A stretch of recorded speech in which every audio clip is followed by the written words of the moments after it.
People continue to protest today in the wake of Jordan Neely's death, the homeless man who died after being put in a chokehold on the subway. Today, civil rights leaders spoke out. People took to the streets, demanding the man who put him in that chokehold be charged. Pix 11's Amy Yancey is live for us right now at the Broadway Lafayette station with the very latest. Good evening, Amy. Good evening, Heidi, to you. Emotions definitely running high in this situation. More than 100 people turned out to the streets today for a protest, one of several that we've seen this week in the wake of Neely's death. They want justice, and that looks like to them criminal charges. Justice for Jordan Neely. Justice for Jordan Neely. The calls for justice are growing louder with each day. Protesters once again gathering near the Broadway and Lafayette subway station demanding accountability in the wake of Jordan Neely's death. Neely died on a train after investigators say he was put in a chokehold by a passenger and held down by two others for several minutes. It's just unfortunate and a tragedy, really. I mean, you would think that we would have some decency when we see acts like that happen in public.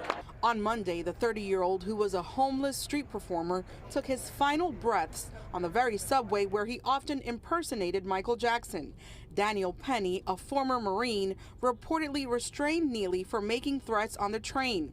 Video shows Penny with Neely in a headlock, which the medical examiner ruled caused Neely to choke to death.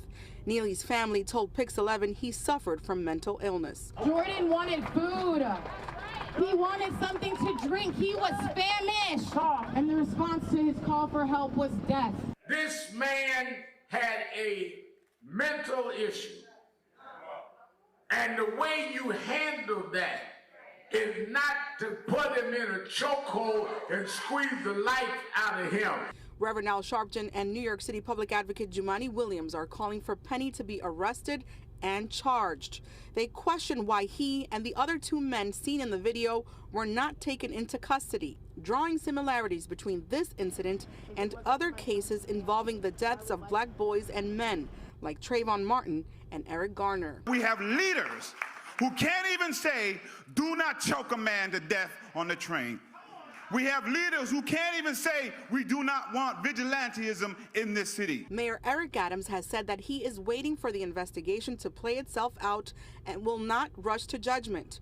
But some New Yorkers say this should be a wake-up call and a call to action on the homeless crisis. Homelessness, raising rent, poverty is a crime. Or it's a crime in the eyes of our mayor, our governor, cops. Enough's enough.